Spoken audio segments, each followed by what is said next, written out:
नमस्कार दोस्तों, मैं केसर सिंह राधे राधे इंस्टीट्यूट में आपका एक बार फिर से स्वागत करता हूं। प्यारे स्टूडेंटों, आज हम बात करेंगे चुंबकीय क्षेत्र अर्थात मैग्नेटिक फील्ड। मैग्नेटिक फील्ड की क्या डेफिनेशन होती है और जब ये कोई कण क्यों आवेश चुंबकीय क्षेत्र में v वेग से गतिशील करता है तो उस पर कौन सा फोर्स लगता है और किस प्रकार लगता है, कंप्लीटली करते हैं बात। तो चलो स्टार्ट करते हैं। तो सर्वप्रथम प्यारे स्टूडेंटों सभी हेडिंग डाल लेंगे। चुंबकीय क्षेत्र, चुंबकीय क्षेत्र सभी हेडिंग डाल लेंगे। सर्वप्रथम चुंबकीय क्षेत्र जिसे बी वेक्टर से डिनोट करते हैं सर्वप्रथम, ठीक है। इसके बाद में देखो, चुंबकीय क्षेत्र की परिभाषा गतिशील आवेश के सिद्धांत के आधार पर दी जाती है। यानी कि जब कोई आवेश गतिशील अवस्था में होता है तो वो मैग्नेटिक फील्ड जनरेट करता है, जबकि स्थिर अवस्था में होता है तो वो केवल इलेक्ट्रिक फील्ड जनरेट करता है। तो देखो, क्यों आवेश का कण चुंबकीय क्षेत्र बी में v वेग से गतिशील हो तो आवेशित कण पर चुंबकीय बल लगता है। क्या लगता है? चुंबकीय बल लगता है, जिसे लोरेंज बल भी कहा जाता है और जिसका निम्न सूत्र है, अर्थात जिनको निम्न प्रकार दर्शा सकते हैं। देखो, एफ वेक्टर बराबर Q V vector into B vector, ये आ जाएगा इसका फॉर्मूला। यहाँ से क्रॉस प्रोडक्ट हटेगा तो यहाँ पर आ जाएगा साइन थीटा। ये किस प्रकार आता है? देखो, हम जानते हैं A vector cross B vector बराबर ए वेक्टर का मैग्नीट्यूड बी वेक्टर का मैग्नीट्यूड और साइन थीटा, आगे साइन थीटा, और एन कैप इसकी क्या आती है? डायरेक्शन आती है। तो V vector cross B vector को जब एक्सपेंड करेंगे इसको, यानी कि वेक्टर सदिश को जब खोलेंगे तो इसको क्या आ जाएगा? Sine theta N vector cap आ जाएगा, ठीक है। यहाँ तक दिक्कत कोई? इसको देख दे इक्वेशन फर्स्ट। इसके बाद में नेक्स्ट चलो, देखो यहाँ ये एन कैप है ना, ये क्या दर्शा रहा है? ये इकाई सदिश है, ठीक है, और जिसकी डायरेक्शन वी वेक्टर व चुंबकीय क्षेत्र बी से बनने वाले तल के लंबवत होती है, ठीक है। यानी वेग वी व चुंबकीय क्षेत्र बी से जो बनने वाला तल है ना, उसके लंबवत इसकी डायरेक्शन होती है। अब इसके बाद देखो, परिमाण लेने पर इसका मैग्नीट्यूड लेंगे हम तो डायरेक्शन क्या हो जाएगा? इकाई सदिश का परिमाण क्या होता है? 1 होता है। इस कारण इसकी वैल्यू तो 1 आ जाएगी एन कैप की, ठीक है, और इसकी वैल्यू एज इट इज ऐसे कैसे आ जाएगी? इक्वेशन दे देंगे 2। इसके बाद देखो, यदि थीटा बराबर 90 डिग्री हो तो साइन थीटा, यदि साइन 90 की वैल्यू होती है 1, तो इक्वेशन में साइन 90 की वैल्यू 1 रखने पर क्यू वी भी आ जाएगा एज इट इज, ठीक है। ये मैक्सिमम फोर्स होगा। क्या होगा? मैक्सिमम फोर्स होगा। अब यहाँ से बी की वैल्यू यदि फाइंड आउट करेंगे तो ये अपॉन में चली जाएगी, क्यों वी की टर्म क्या जाए? अपॉन में चली जाएगी, ठीक है। इसको इक्वेशन हो जाएगी 3 नंबर, ठीक है।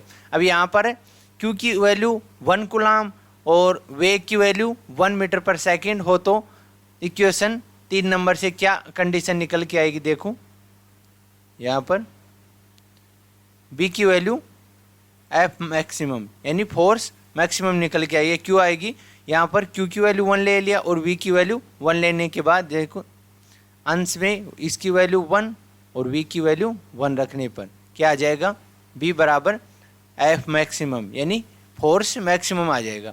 अब इससे क्या निष्कर्ष निकला? देखो, 1 कूलाम का आवेश 1 मीटर पर सेकेंड के वेग से लंबवत गतिशील हो तो आवेशित कण पर लगने वाला अधिकतम बल को उस बिंदु पर चुंबकीय क्षेत्र की तीव्रता या चुंबकीय क्षेत्र कहते हैं।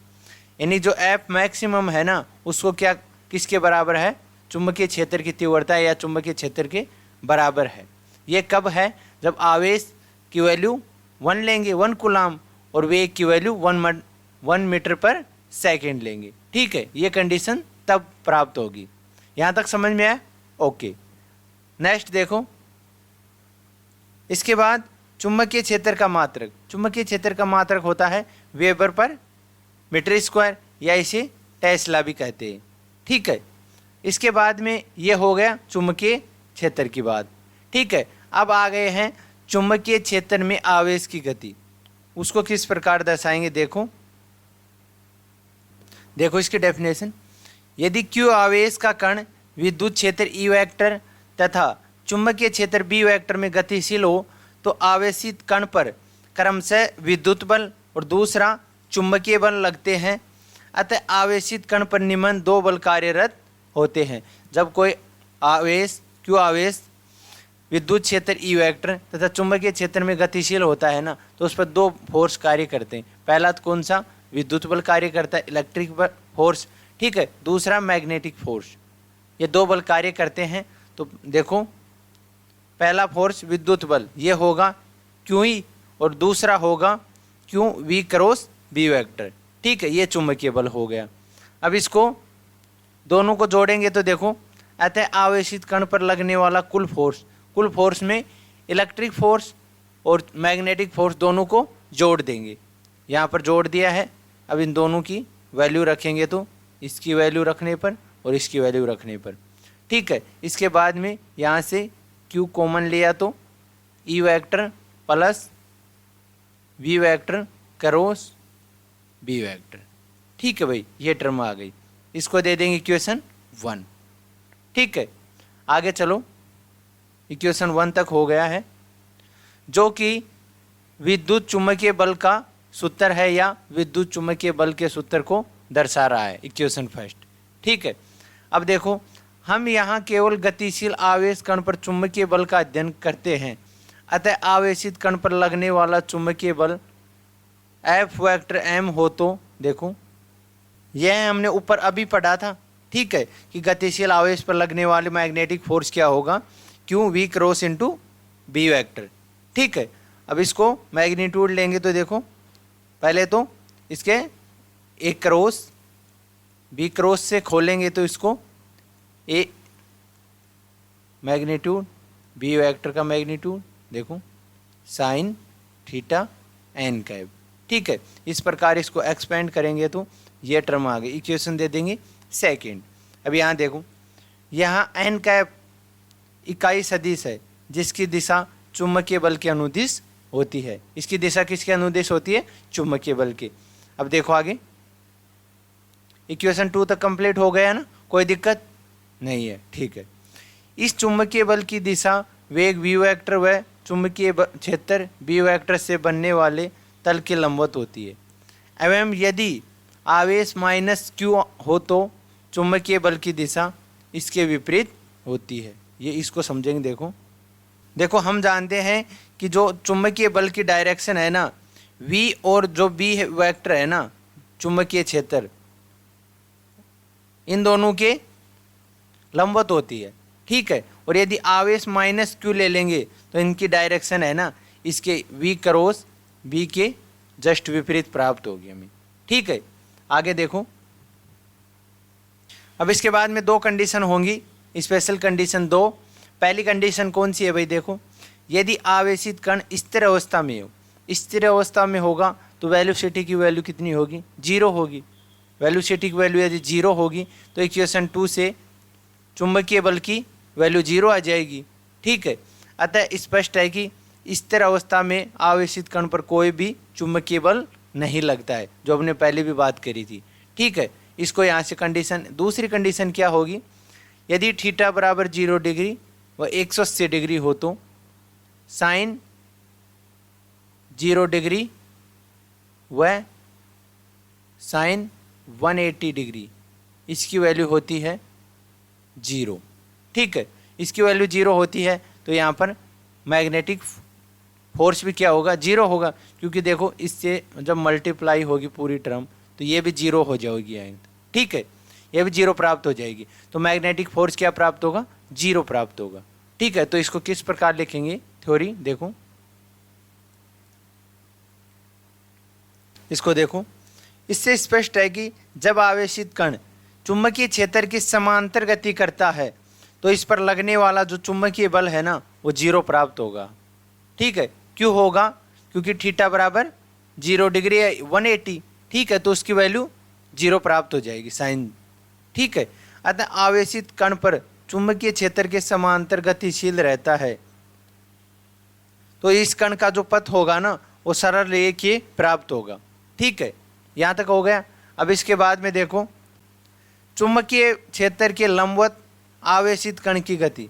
कोई हमारे पास आवेशित कण है जो चुंबकीय क्षेत्र के लंबवत गति कर रहा है, तो उसकी कंडीशन क्या होगी, क्योंकि समांतर होगा तो थीटा बराबर 0 डिग्री और उसकी वैल्यू 0 प्राप्त हो जाएगी। अब वैल्यू हमें कब प्राप्त होगी, जब चुंबकीय क्षेत्र के लंबवत आवेशित कण गति करेगा। ठीक है, जो किस प्रकार होगा देखो,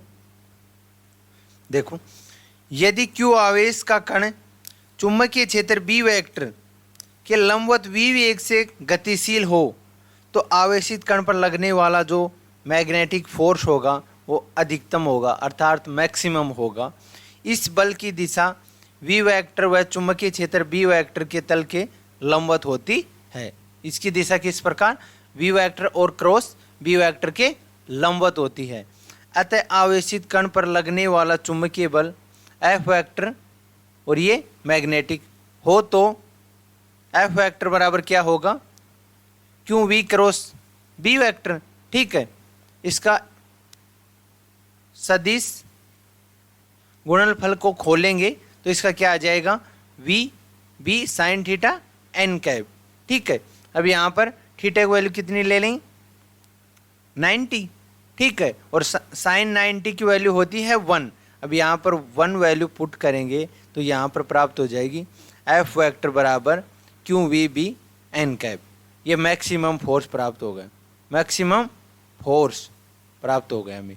ठीक है, देखो इसको किस प्रकार लिखेंगे, इस बल की दिशा v वेक्टर व b वेक्टर के तल के लंबवत होती है, जिसके कारण यह आवेशित कण वर्ताकार पथ पर गति करता है।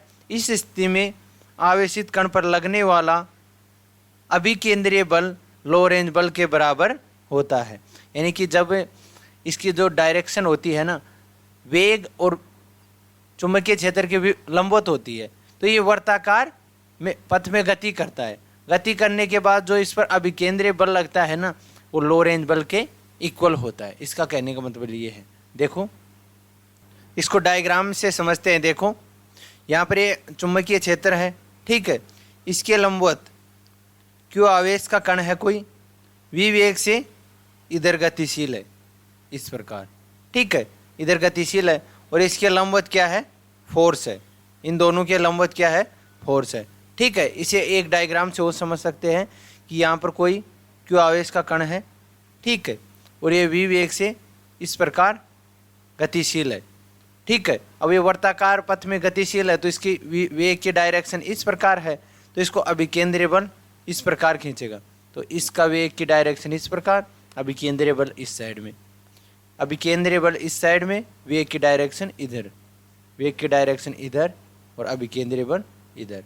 ठीक है, ये इसको संतुलित बनाए रखने के लिए अभिकेंद्रीय बल और लोरेंज बल एक दूसरे की इक्वल लग रहे हैं। ठीक है, तो नीचे लिखेंगे देखो, अतः वर्ताकार पथ पर गति करने के लिए आवश्यक है कि अभिकेंद्रीय बल और लोरेंज बल एक दूसरे के बराबर होंगे। ठीक है, तो अभिकेंद्रीय बल बराबर होता है mv²/r और लोरेंज बल होता है qvb। ठीक है, यहाँ से r की वैल्यू फाइंड आउट करेंगे तो v से v तो कैंसिल आउट हो जाएगा और देखो mv/r qb। अब यहाँ से r की वैल्यू फाइंड आउट करेंगे तो देखो ये अपोन में चली जाएगी टर्म, तो qb/mv। ठीक है, 1/r की वैल्यू आ जाएगी। ठीक है, अब यहाँ से r की वैल्यू फाइंड आउट करेंगे तो mv/qb। ठीक है, ये प्राप्त हो गया। ये इक्वेशन फर्स्ट दे देंगे इसे। ठीक है, यदि कण का संवेग p है तो p बराबर होता है mv, तो यहाँ से mv को क्या लिख देंगे, संवेग के टर्म में लिखने पर यहाँ पर इक्वेशन 2 दे देंगे, p लिख देंगे mv की जगह। ठीक है, ये आ गई वर्ताकार पथ की रेडियस आ गई। ठीक है, इसके बाद यदि आवेशित कण की गतिज ऊर्जा E हो तो E बराबर 1/mv²। अंश में और हर में दोनों में m से मल्टीप्लाई किया तो ऊपर नीचे गुणा करने पर देखो mv²/2m। ठीक है, ये क्यों बना रहे हैं, क्योंकि हमें इसे संवेग की फॉर्म में डिनोट करना है। तो इसको देखो, इसको स्क्वायर की फॉर्म में लिखने पर, और हम जानते हैं P बराबर mv होता है, तो यहाँ से इसमें वैल्यू पुट करेंगे तो ये आ जाएगा E बराबर पी स्क्वायर अपॉन 2m। ठीक है, चूँकि यहाँ पर mv लिख सकते हैं। अब इसके बाद में यहाँ से पी स्क्वायर की वैल्यू निकालेंगे। देखो पी स्क्वायर बराबर 2me, यहाँ से हो गई। अब इसके बाद में p की वैल्यू निकालेंगे तो p इधर जाएगी तो घात 1/2 हो जाएगी, 2me 1/2, जिसे 2me रूट की फॉर्म में लिख सकते हैं। यहाँ तक समझ में आया? ओके। इक्वेशन 3 नंबर, समीकरण 2 व 3 से, समीकरण 2 व 3 से देखो, समीकरण 2 क्या थी? R बराबर P अपॉन QB, यही तो थी समीकरण 2। ठीक है, अब इसमें P यहाँ से इक्वेशन 3 की वैल्यू पुट करने के बाद √2me अपॉन QB आ जाएगा, इक्वेशन 4 दे देंगे। अब यहाँ से देखो, यहाँ पर 2 भी कांस्टेंट है, m भी कांस्टेंट है, और Q भी कांस्टेंट है, और B भी कांस्टेंट है। ठीक है, ये 4 टर्म कांस्टेंट है यहाँ पर। ठीक है, तो यहाँ पर R वर्ताकार पथ की जो रेडियस है ना, समानुपाती होगी √E के एनर्जी की। ठीक है, जैसे आवेशित कण का आवर्तकाल t हो तो हम जानते हैं दूरी बराबर होता है चाल इंटू समय। तो यहाँ पर समय की वैल्यू निकाल रहे हैं तो दूरी अपॉन चाल आ जाएगी। तो यहाँ पर दूरी क्या होगी? परिधि होगी वर्ताकार पथ की। ठीक है, और v क्या होगी? चाल वेग होगा। अब यहाँ से दूरी क्या आएगी? 2πr वर्ताकार पथ की। रेडियस क्या है? यहाँ पर r है। ठीक है, तो परिधि तो ये आ जाएगी 2πr, और ये आ गई वेग। अब इक्वेशन फर्स्ट में देखो, इक्वेशन फर्स्ट से यहाँ पर वर्ताकार पथ की रेडियस लिखेंगे तो mv अपॉन QB लिख दिया। ठीक है, यहाँ से v कैंसिल आउट हो गया, और इसको कैलकुलेशन करेंगे तो आवर्तकाल हमारे पास प्राप्त हो गया 2πm अपॉन QB। इसे इक्वेशन नंबर दे देंगे 5। यहाँ तक समझ में आया? ओके। इसके बाद देखो, यदि आवेशित कण की आवर्ती न्यू हो तो हम जानते हैं आवर्ती और आवर्तकाल एक दूसरे के एंटी प्रोपोर्शनल होते हैं, अर्थात व्युत्क्रमानुपाती होते हैं। ठीक है, तो इक्वेशन 5 से इसको जस्ट आवर्तकाल की वैल्यू यहाँ पर लिखेंगे। देखो 2πm अपॉन QB बराबर था आवर्तकाल, तो आवर्तकाल को जस्ट ऊपर, तो अंश की टर्म तो हर में चली जाएगी और हर की टर्म अंश में चली जाएगी, तो यहाँ पर जस्ट अपॉन आ गया QB अपॉन 2πm। इक्वेशन दे देंगे 6। यहाँ पर आ गई आवर्ती की वैल्यू। ठीक है भाई, यहाँ तक समझ में आ गया? ओके। इसके बाद देखो, यदि आवेशित कण की कोणीय आवर्ती ओमेगा हो तो ओमेगा और रेखीय आवर्ती में क्या संबंध होता है? 2πν। ठीक है, यहाँ से न्यू की वैल्यू लिखेंगे तो QB अपॉन 2πm। ठीक है, तो कोणीय आवर्ती की 2π से 2π कैंसिल आउट। ठीक है, और ओमेगा की वैल्यू आ जाएगी QB अपॉन m। इक्वेशन 6 हो गई 7, ये 7 हो गई। यहाँ तक समझ में आ गया? ओके, ये कोणीय आवर्ती प्राप्त हो गई। इसके बाद देखो, लेकिन यहाँ तक पहले ये बताओ, यहाँ तक समझ में आ गया क्या? कोणीय आवर्ती, रेखीय आवर्ती, आवर्तकाल, यहाँ पर कंप्लीटली हम बात कर लिए हैं कि जब कण चुंबकीय क्षेत्र और उसके चुंबकीय क्षेत्र के लंबवत गति करे तो उसमें क्या होगा, फोर्स किस प्रकार लगेगा, उसकी कंप्लीटली यहाँ पर कर ली बात। अब हम चलते हैं नेक्स्ट टॉपिक पर। चलो, नेक्स्ट टॉपिक है, देखो, चुंबकीय क्षेत्र में गतिशील आवेशित कण जब थीटा बराबर 0 डिग्री से 90 डिग्री। कहने का मतलब ये है कि जब चुंबकीय क्षेत्र में जो आवेशित कण गति करेगा ना, वो 0 डिग्री से तो ज़्यादा होना चाहिए। ठीक है, और 90 डिग्री से कम होना चाहिए। तो वो किस प्रकार साइक्लिक अर्थात कुंडलीकार पथ में गति करता है, वो हम कंप्लीट बात करते हैं। सर्वप्रथम हम डायग्राम को समझते हैं। देखो, ये है एक्स अक्ष, ये है एक्स अक्ष, एकदम डायग्राम को समझेंगे आराम से। ये है बी वेक्टर चुंबकीय क्षेत्र। ठीक है, और दूसरा ये है वाई एक्स, ये है ये क्यू आवेश है, इधर मूव कर रहा है, ठीक है। अब देखो किस प्रकार होगा, ये है वाई एक्सिस। यहाँ तक तो समझ में आ गया। इसके बाद देखो, माना कि क्यू आवेश है, ये थीटा कोण पर चुंबकीय क्षेत्र और वी वेग में थीटा कोण पर गति कर रहा है, तो ये इस प्रकार करेगा, साइक्लिक गति करेगा, कुंडलिनाकार गति करेगा। किस प्रकार करेगा, इस प्रकार करेगा। ये क्यों करेगा, देखो अभी हम नीचे बात करेंगे, थोड़ा थ्योरी में थोड़े समझ में आ जाएगी। कुंडलिनीकार पथ, ठीक है। और ये होगा इन दोनों, यानी एक चूड़ी और ये दूसरी एकदम कुंडली, एक कुंडली और दूसरी कुंडली, उनके बीच में ये है चूड़ी अंतराल, ठीक है भाई। यहाँ से बना गया कोण थीटा, हमने बता दिया। अब इसका एक घटक है ना V1 कोस थीटा वाला, दो घटक लेंगे। पहला घटक V1 कोस थीटा, ये घटक इसको इधर की ओर खींचने का प्रयास करेगा, ठीक है। और दूसरा घटक V2 V साइन थीटा वाला घटक इसे इस प्रकार खींचने का प्रयास करेगा, अर्थात जिससे ये साइक्लिक, अर्थात इसको कुंडलीकार पथ कहते हैं। ये किस प्रकार होगा, देखो इसका थोड़ा थ्योरी में पढ़ेंगे तो ज़्यादा समझ में आएगा। देखो, जब क्यू आवेश का कण चुंबकीय क्षेत्र बी वेक्टर में वी वेग से थीटा कोण पर गति करता है, तो वेग v के दो घटक प्राप्त होते हैं। पहला घटक होता है v1 v कोस थीटा, और दूसरा घटक होता है, ये तो x अक्ष की तरफ इसे ले जाने का प्रयास करेगा, और दूसरा घटक होता है v2 घटक, जो क्या होगा v साइन थीटा, ठीक है। ये इसे वर्ताकार पथ में ले जाने का प्रयास करता है, जिसके परिणाम स्वरूप कण कुंडलीकार पथ में गति करने लगता है, यानी कि ऐसे साइक्लिक गति करने लगता है, जिसे चित्र में दर्शाया गया है। यह कुंडलीकार पथ की त्रिज्या r है, जो हमने ऊपर वाले टॉपिक में की थी। तो ये क्या हो जाएगी, इसकी वैल्यू mv/qb। तो किसके कारण गति कर रहा है कुंडली में, v2 के कारण, तो यहाँ ले लेंगे v2, ठीक है। अब यहाँ पर v2 की वैल्यू रखेंगे तो v साइन थीटा यहाँ पर पुट कर देंगे, ठीक है। mv sine theta upon qb equation दे देंगे फर्स्ट, जो कि कुंडलीकार पथ की त्रिज्या का सूत्र है। ये यहाँ तक इक्वेशन 1 तक कंप्लीट हो गया।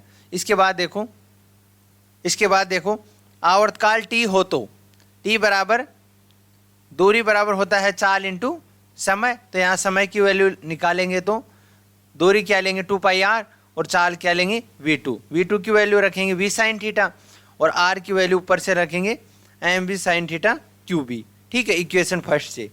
तो इसको v से v कैंसिल आउट हो जाएगा, और यहाँ से इसको कैलकुलेशन करेंगे, साइन थीटा से साइन थीटा कैंसिल आउट, और इसके बाद में आवर्तकाल की वैल्यू आ जाएगी t बराबर 2πm/qb, इक्वेशन दे देंगे सेकेंड। यहाँ तक समझ में आया। देखो आगे देखो, आवेशित कण द्वारा एक चक्कर लगाने में तय की गई दूरी चूड़ी अंतराल कहलाता है। माना यह x है, यानी कि आवेशित कण द्वारा एक चक्कर में तय की गई दूरी को क्या कहते हैं, चूड़ी अंतराल कहते हैं। इसको मान लेंगे x/t और v1, ठीक है। तो यहाँ से x की वैल्यू निकालेंगे तो ये इससे मल्टीप्लाई हो जाएगा, तो v1t ये आ गया, ठीक है। अब इसके बाद में आवर्तकाल की वैल्यू लिखेंगे तो 2πm/qb इक्वेशन 2 से, और यहाँ पर v1 की वैल्यू क्या होती है, v कोस थीटा। इसकी वैल्यू पुट करने के बाद देखो चूड़ी अंतराल की वैल्यू क्या आ जाएगी, 2πmv कोस थीटा/qb, ये आ गई चूड़ी अंतराल की वैल्यू, ये आ गई कंप्लीट, ठीक है। तो ये टॉपिक हो गया यहाँ तक। इसके बाद में आता है साइक्लोट्रॉन। तो साइक्लोट्रॉन क्या होता है, ये किस प्रकार से इसका उपयोग किया जाता है, और किन कणों को ये अधिक ऊर्जा देता है, कैसे देता है, किस प्रकार करते हैं, कंप्लीटली करेंगे बात। तो सर्वप्रथम लिखेंगे साइक्लोट्रॉन। तो सर्वप्रथम साइक्लोट्रॉन की डेफिनेशन लिखते हैं, क्या होती है। देखो, ऐसा उपकरण जिसकी सहायता से बाहरी धनायनों को उच्च ऊर्जा से त्वरित किया जाता है, यानी कि कुछ बाहरी धनायन होते हैं जिनको हमें त्वरित करना है, उनको घुमाना है, तो उनको किसकी सहायता से घुमा सकते हैं, साइक्लोट्रॉन की सहायता से घुमा सकते हैं, साइक्लोट्रॉन कहलाता है। इसकी खोज लॉरेंज एम लिविंग स्टोन ने नामक वैज्ञानिकों ने की थी एवं भारी धनायन जैसे प्रोटॉन, न्यूट्रॉन व अल्फा कण आदि को ये त्वरित करता है। ठीक है, किस सिद्धांत पर कार्य करता है उसको देखो। सिद्धांत हेडिंग डालेंगे पहले, सिद्धांत। ये किस सिद्धांत पर कार्य करता है देखो। साइक्लोट्रॉन विद्युत चुंबकीय सिद्धांत पर कार्य करता है।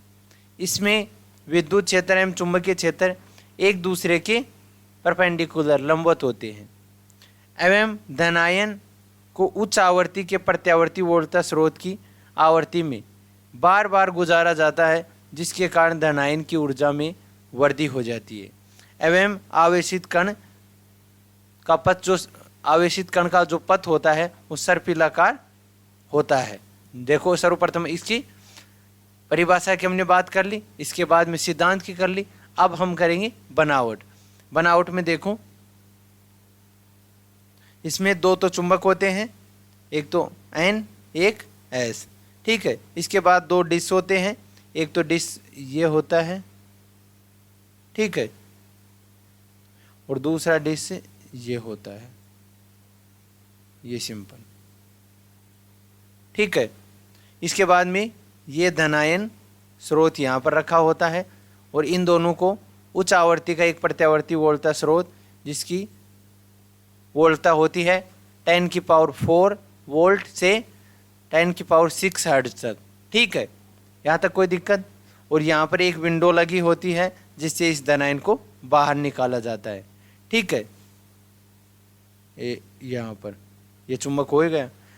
अब देखो ये इसकी बनावट लिखेंगे। देखो, साइक्लोट्रॉन में दो खोखली अर्धवृत्ताकार डिस्क होती हैं जो एक दूसरे के व्यास अक्ष के समांतर अलग दूरी पर रखी जाती, यानी इसमें जो दूरी होती है ना दोनों की वो कम होती है। ठीक है, ये डिस्क D1 और D2 हैं। D1 डिस्क में एक विंडो लगी होती है। D1 व D2 डिस्क को उच्च आवृत्ति के प्रत्यावर्ती वोल्टता स्रोत से जोड़ा जाता है, जिसकी वोल्टता क्या रहती है 10⁴ वोल्ट से आवृत्ति कितनी होती है 10⁶ हर्ट्ज तक। ठीक है, इसके बाद देखो D1 व D2 डिस्क के मध्य बिंदु पर एक धनायन स्रोत रखा जाता है और इस उपकरण को एक कांच के बॉक्स में रखते हैं। यहाँ तक समझ में आया? ओके। जिसमें कोई गैस नहीं होती है, यानी कि निर्वात माध्यम लेते हैं, कोई गैस नहीं होती है। आगे देखो, इस उपकरण को दो शक्तिशाली चुंबक ध्रुवों के मध्य रखा जाता है, जिससे साइक्लोट्रॉन पर चुंबकीय क्षेत्र बी वेक्टर की दिशा लंबवत होती है। दो N और S चुंबकीय ध्रुव के मध्य रखा जाता है। अब इसके बाद में आती है इसकी कार्यविधि। कार्यविधि किस प्रकार होगी वो देखिए। कार्यविधि एक बार मैं मोटा मोटा आपको समझा देता हूँ कि ये डिशेज हैं, ये एक डिश दूसरा डिश। ठीक है, बीच में धनायन को रखा जाता है। ठीक है, सर्वप्रथम D2 को माइनस करते हैं तो धनायन इसकी तरफ दौड़ता है, अर्थात इसकी तरफ आकर्षित होता है। ठीक है, उसके बाद इस D1 को नेगेटिव कर देते हैं, इसके बाद धनायन इसकी ओर आकर्षित होता है। इस कारण ये सर्पिलाकार पथ बनाता है और ये यानी कि इसको त्वरित किया जाता है। ठीक है, और इन दोनों को प्रत्यावर्ती वोल्टता स्रोत से जोड़ देते हैं। तो ये कंप्लीट इसमें प्रोसेस होगा और अंत में इसे एक बॉक्स से बाहर निकाल देते हैं, एक खिड़की से बाहर निकाल देते हैं और किसी पर भी अध्यारोपित कर लेते हैं। ठीक है, ये साइक्लोट्रॉन का बेसिक क्रियाविधि है जो इस प्रकार लिखेंगे। देखो नीचे, जब साइक्लोट्रॉन में प्रत्यावर्ती वोल्टता स्रोत को ऑन किया जाता है तो D1 व D2 डिस्क पर प्रत्यावर्ती वोल्टता आरोपित होती है। ये तो मिनिमम, पहले सर्वप्रथम प्रत्यावर्ती वोल्टता इस पर ऑन करते हैं ना, तो इस पर D1 व D2 पर दोनों पर आरोपित हो जाती है। ठीक है भाई, AC वोल्टता। यहाँ तक समझ में आया? ओके। इसके बाद देखो, प्रत्यावर्ती वोल्टता में प्रथम अर्धचक्र के लिए D1 डिस्क पर धनायन होता है और D2 पर ऋणायन होता है, जिससे भारी धनायन विद्युत बल के आकर्षण के कारण D2 की तरफ भागता है।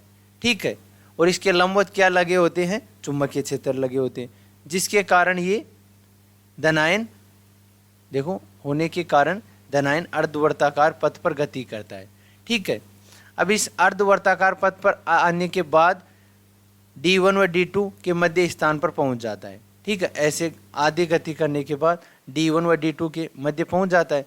उसके बाद देखो, उसके बाद AC वोल्टता के द्वितीय अर्धचक्र के लिए D1 का नेगेटिव, अब D1 को नेगेटिव कर देते हैं इसके बाद। ठीक है, वह D2 पर पॉजिटिव आ जाता है, जिससे यह धनायन D1 डिस्क की ओर आकर्षित होता है। किसकी ओर आकर्षित होता है? D1 की ओर आकर्षित होता है। M अर्धवर्ताकार पथ की ओर गति करता है।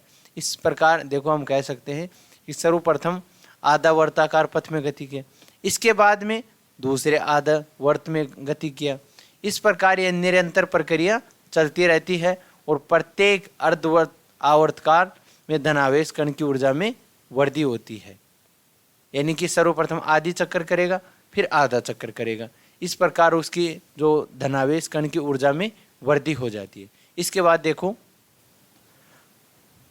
आवेशित कण के एक आवर्तकाल में 2qV ऊर्जा में वृद्धि होती है, और जैसे जैसे धनायन की ऊर्जा में बढ़ती जाती है वैसे वैसे उसकी त्रिज्या भी बढ़ती जाती है। ठीक है, अतः स्पष्ट है कि साइक्लोट्रॉन में आवेशित कण का पथ सर्पिलाकार होता है। ठीक है, जब यह आवेशित कण उच्च ऊर्जा से त्वरित होता है तो इस विंडो की सहायता से किसी भी लक्ष्य पे आपतित करना है उसको वहाँ आपतित कर देते हैं। इस प्रकार ये साइक्लोट्रॉन की क्रियाविधि है, अर्थात साइक्लोट्रॉन क्रिया करता है।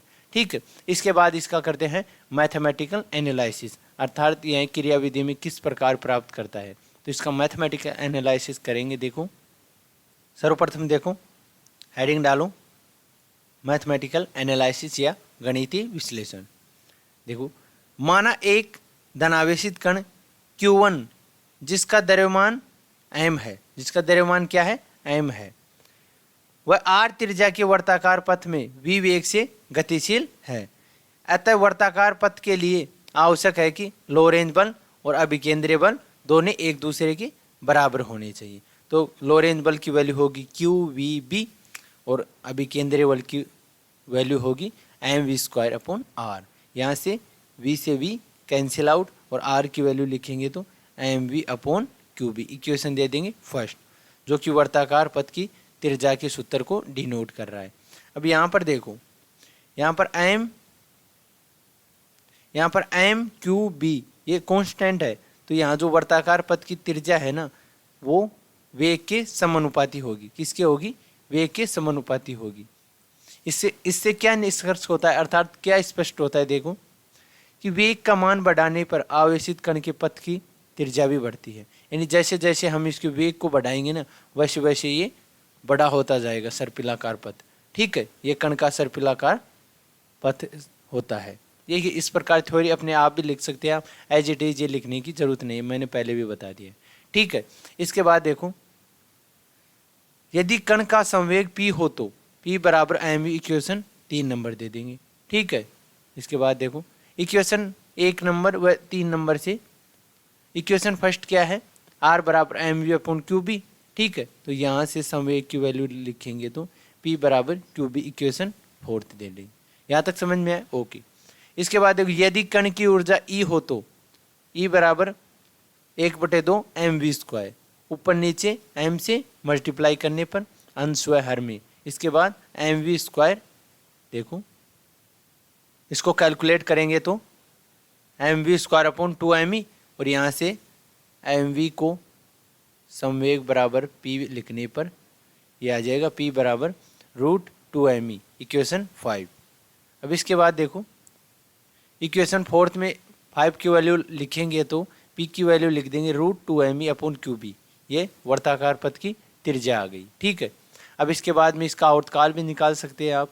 अतः साइक्लोट्रॉन में आवेशित कण का आवर्तकाल t हो तो देखो t हो तो 2πr/v।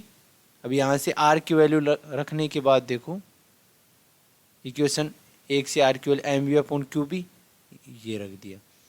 इसके बाद इसको थोड़ा कैलकुलेशन करेंगे तो v से v कैंसिल आउट हो जाएगा और 2πm/qb ये आ गया इक्वेशन 6 ये आवर्तकाल को डिनोट कर रही है। ठीक है, अर्ध आवर्तकाल के लिए लेंगे तो भाई इसमें 2 का दे देंगे भाग, देखो T/2 और इसमें 2 का भाग देने पर 2πm/2 ये 2 से 2 कैंसिल आउट हो जाएगा और ये आ जाएगी ये टर्म। ठीक है, आवेशित कण की आवर्ती यदि न्यू हो तो, रे की आवर्ती न्यू हो तो देखो हम जानते हैं आवर्तकाल और रे की आवर्ती एक दूसरे के एंटी प्रोपोर्शनल होते हैं, तो न्यू की वैल्यू आ जाएगी 1/t। तो टी की वैल्यू यहाँ पर लिखेंगे, देखो तो यहाँ पर जो टी की है वैल्यू है ना आवर्तकाल की, वो जस्ट विपरीत हो जाएगी, ऊपर के नीचे यानी अंश का हर में और हर का अंश में चला जाएगा, तो QB/2πm हो जाएगी। इक्वेशन दे देंगे 7।